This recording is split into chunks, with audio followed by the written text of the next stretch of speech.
another opinion to a bucket. No, just more disinformation.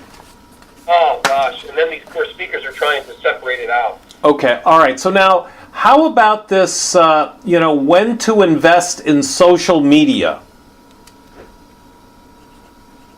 Because there's a lot of people at NSA now that are selling social media coaching. Social media, it's just an evil, it's the evil that you have to be a part of, and yet it's something that, it's very simple. I mean, honestly, social media people are making it more difficult. All it is, I tell people, write a blog, and once a week on your social media platforms, tell them that your blog is now available. Have what I call a family day. Have what I call, Motivation Monday. Each day, create one thing, whatever that is. A favorite quote of yours. Something. Just give them a nugget. Give them a morsel. Show them a picture of your dog. Have a family day. So Tuesdays you post family. This is my mom, or this. Make it very simple, because quite frankly, I'm going to level with you. I'm a part of it only because I know I have to be a part of it. But quite frankly, if I wasn't a part of it, the only thing that would be missed is me not participating. In terms of it helping, right. In terms of it getting me booked, it doesn't. Yeah. All it is a time waster and energy waster. It just wastes a lot of time and energy with people, and I'm telling you what. I mean, I just entered social media. Look at my following. I've only been doing it for 2 years. I didn't have a Facebook page until 2 years ago. Yeah, but the question is, did it help? Twitter handle. But the question is, did it help? Well, here's my point. You saw my numbers. Has it impacted my numbers the last 2 years? I don't think so. Right. Consistently. Yeah. What I do. And again, I'm not saying it hurts, but I'm not saying it helps. I'm saying it is it's like the necessary evil. It's like having television at home. If you ask me how much TV I watch, not a lot. But if I didn't have a TV, people would go, you don't have a television set? So it's like, yeah, we have a TV because we have a TV. It's like, we have a TV. Why do certain things exist? It's just because everybody, and I made the point. So since we're talking confidentially, here's a guy like Randy Gage, who addresses the $1 Million Speakers Group a couple of years ago, Mr. Hall of Fame, Mr. I Know Everything, and says Periscope is going to be the biggest, thing, since Facebook. Well, Randy, and I made the comment in the meeting. I raised my hand and I said, I don't agree with that. And he said, you're not an expert in social media. You just joined, about 6 months ago. And I said, I may not be an expert, but I said, I know this. Periscope is not going to overtake Facebook. I said, I said, this is something that in this group here, people in this room can afford it. You guys are all north of $1 million. But I said, right now, if that gets out into the general floor, if that gets out into a person that's an aspiring speaker, all of a sudden, you know what you've done? You've created a hysteria that they have to go get Periscope. You're exactly right. And it started. People were mentioning Periscope repeatedly in breakout sessions, etc. I agree with you. Yeah, and if you look at statistics, do your research and homework, even off base on that, it's not even funny.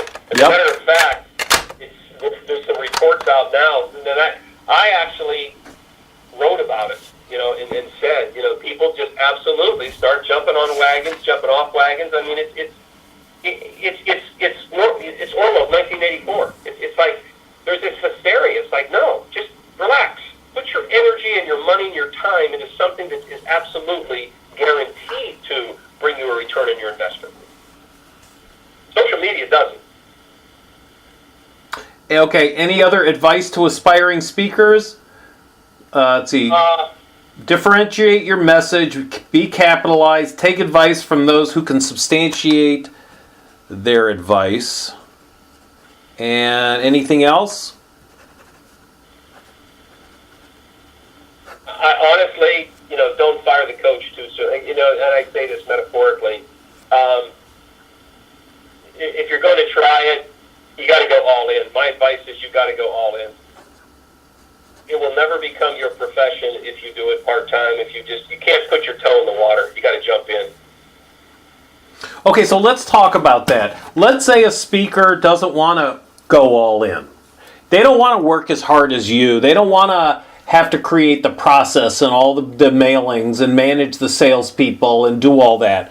So what do you tell them if they're not an all-in kind of person? Then speaking will never be a full-time career for them, and that's just the facts.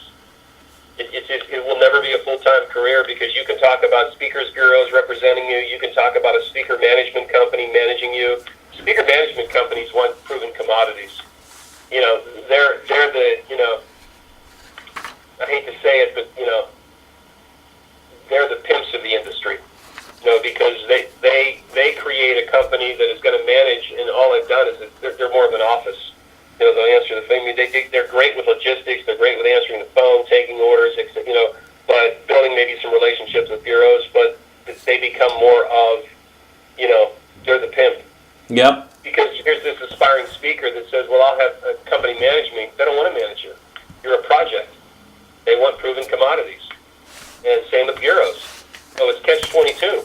What you want, you can't get until you're a full-time, successful speaker. Then once you're there, everybody wants you.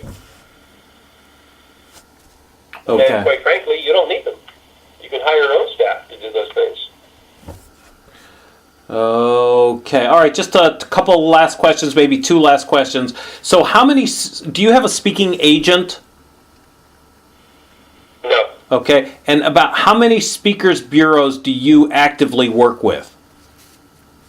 About 10. And what do you do to turn speaker bureau holds into bookings? Support them with just two things. I will give them a testimonial letter, 1, 2, 3 testimonial letters from that exact industry, and I will supply them with the clients that I have spoken to in that industry. It's just a support piece. There's nothing else I can do. Wait, the 3 testimonial letters from that industry. So you ask for letters, not emails. Right. I actually have physical letters, and we attach them to. So for a speakers bureau, if they put a hold on for the National Coffee Association, I will then, we will then look and see the food industry, the beverage industry, the hospitality industry. We'll look and see if there's any, and there are. So we will get those. But then if you look at my website, you'll see that my clients by industry list is broken down into different segments. So we will go to hospitality, for example, transportation. We have transportation, we have pupil, and we have trucking. We will go to that industry and say, here is a list of the clients that Steve has spoken for in that exact industry.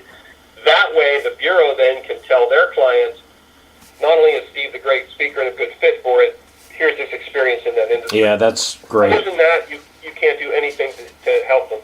Okay. And you don't buzz them. It's their client, it's their home.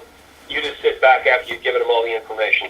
Okay. All right. So my last question is, what is the role that NSA has played in your success? I would say the biggest role that it played was how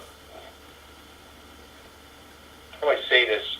I have met some people that I do believe gave me we had some good conversations, and there's some good feedback. I mean, you can learn in anything, and I think for me, I'm a listener when it comes to that. As many people would think that I'm such a proactive, type A, I would go to NSA and I listen a lot. I listened and I asked a lot of questions. So for me, what NSA provided was a platform to listen to other speakers and then be able to ask questions. So for me, it was just a learning, but that's a loaded answer because I'm not sure, because if I talk to 3 people, I only learn from one of them. The other 2, it was more of a, okay, this is a brag fest. Yeah. This is more of a, he's going to tell me how wonderful and how great he is. But I think some relationships, I met some people that I really, I really thought, wow, that's good. I learned a lot from that. But even then, it's like more of a, I'm just going to be careful. But I also think NSA has provided a platform for those people who do want to kick tires.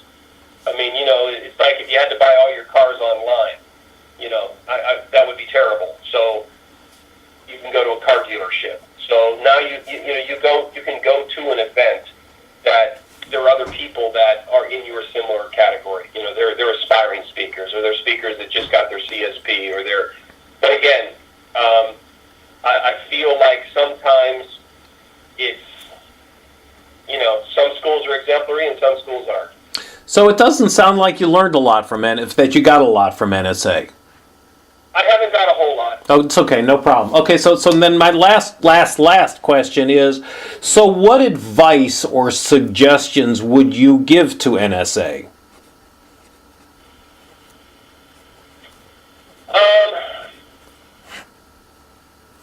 Less is more. And what do you mean by that?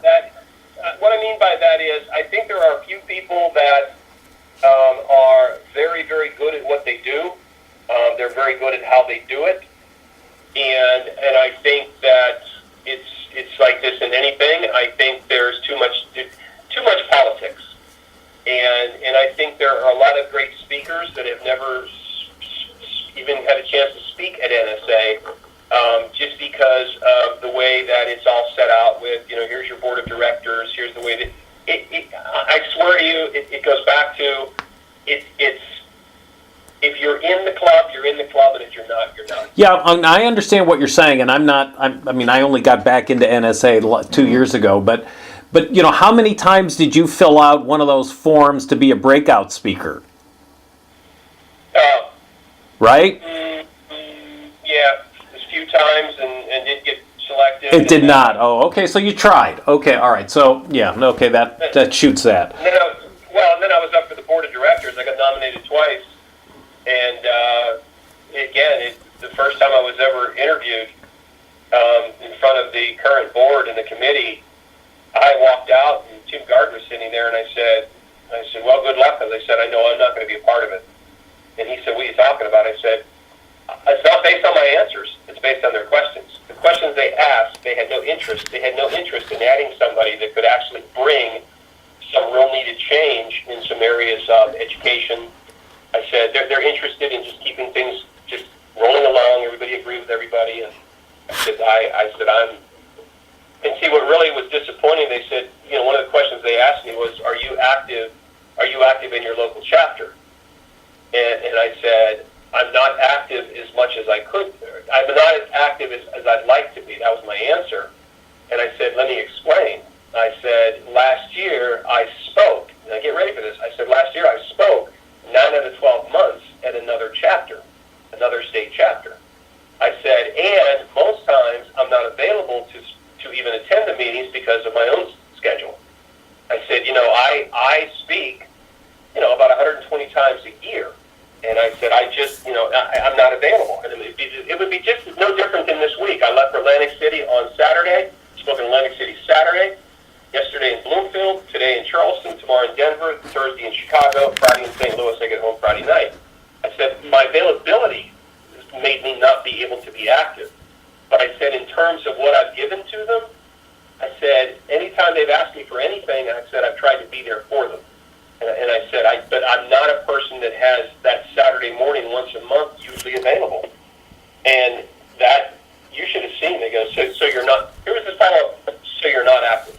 Yeah. That was exactly what they said. They said, so you're not active. And I looked and I go, I said, so if that's what you're asking me, no. I said, I'm not as active, and I'm going to again say it. I'm not as active as I'd like to be. But I said, circumstantially, I think that I've contributed to NSA in a great way by going and speaking to state chapters and having those state chapters say to me, gosh, what a day. We wish we'd have had you for 2 days.